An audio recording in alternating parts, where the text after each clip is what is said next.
Quand ils viennent, ils sont accueillis par des éducateurs. On n'a pas seulement que des entraîneurs, on a des éducateurs qui sont là, qui sont diplômés pour vraiment la prise en main des jeunes. Ils sont là, ils nous aident dans le cadre du travail. Ensuite, il y a tout l'accueil maintenant concernant l'école. Quand ils viennent, ils sont pris en charge.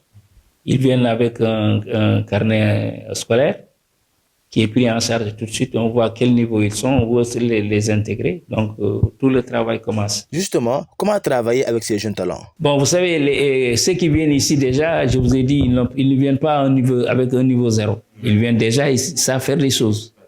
Donc, c'est déjà de très bons footballeurs, de très bons jeunes footballeurs. Ils sont jeunes, certes, mais ils sont très bons. Pour vous dire que quand on fait tout l'effectif qu'il y a au départ, c'est des milliers de jeunes, et on en prend les meilleurs, ça veut dire que c'est vraiment la crème. Ouais. Donc pour nous, c'est important. Quand la direction est bien faite, quand on prend les meilleurs jeunes du Sénégal, la formation, elle devient plus facile. C'est plus difficile quand on fait pas un bon recrutement, et ça, on y tient, on investit là-dedans. Il y a des gens, comme je vous ai dit, il y a toute une organisation autour du recrutement et de la détection des jeunes. Quand ils arrivent ici, ensuite, ils sont pris en charge par des éducateurs qui sont chevronnés. Donc, on fonctionne avec 4 catégories.